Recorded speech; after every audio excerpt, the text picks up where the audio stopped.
Hey guys, my name is Avitar and today I'll be talking about FACEIT Pro League and CAL Masters in Asia with some of the best professionals in the scene. So, I recently tweeted about the lack of FPL in Asian region and got a reply from the product manager of FACEIT, Mikey.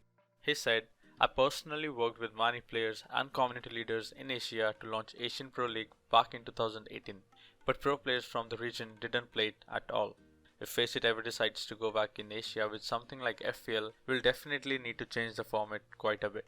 Asian Pro League, which is now known as CAL, is a project by Fnatic CS 1.6 legend DSN and csgo 2 Asia's founder Nick H. It initially started with a prize pool of $1,000 per month for professionals in the hub. I asked some of the best professional players in Asia these three questions. First, what do you think is the main reason for inactivity and lack of interest of pros in the hub? Second, are players from Asia waiting for FPL Asia instead of playing in a hub by a third-party organization? And the last, what is the best way to prove your skills in Asia for new talent? So let's start with erkaSt, a professional player from Mongolia who previously represented Greyhound Gaming in Katowice 2019 and Berlin 2019 Major. On the inactivity issue, he says, players are tired after practice since it finishes at 9 to 10 pm most of the day.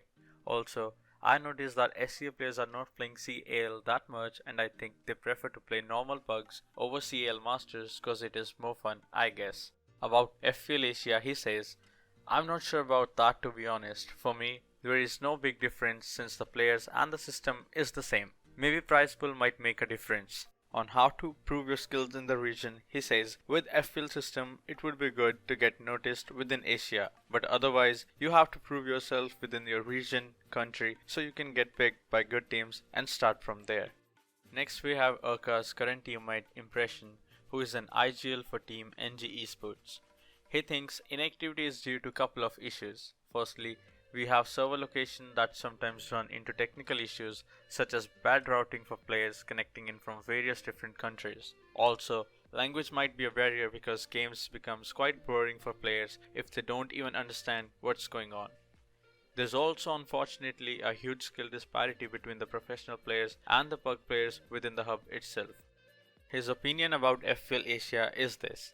I think not because csgo 2 Asia is as good as an official hub in Asia itself, csgo 2 Asia does good work for the community in Asia as a whole, and unless FACEIT comes into Asia with a really crazy structure that's appealing to everybody, it really doesn't make that much of a difference.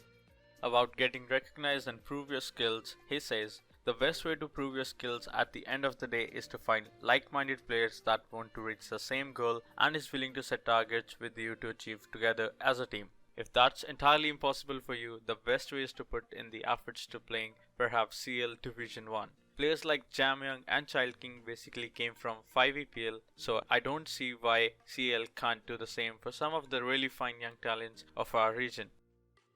Let's hear the opinion of Bobosaur, a 24-year-old CS pro from Singapore who is currently an IGL for team Huatsai. He says the main reason for inactivity in the hub is that most of the professional players do not want to play with the players that got promoted from CAL's Division 1. The reason behind it is that those players do not understand the concept of playing proper CS and their communication skills and fundamental ability to play with the team is extremely lacking. About FPL, he says there were many attempts for an Asian Pro League, especially when you look at the history of it. There was So Strong Next, 5e Pro League, and now CL Masters. Unfortunately, everything died down because of the lower division players that shouldn't be there somehow gets invited into these pro leagues.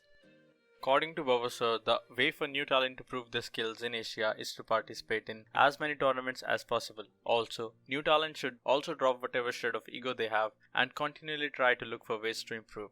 Teams are always on the lookout for young players who are level-headed. No team wants a player who thinks he's going to be a superstar just because he drops 30 frags in a match. Next we have Dobu from Team Tiger who won ESL 1 Road to Rio against Team Tyloo. On the reason of inactivity he says, I don't know the exact answer for this question but in my opinion half of them are Chinese, which they play 5e Pro League but players from SCA and other countries cannot play 5e.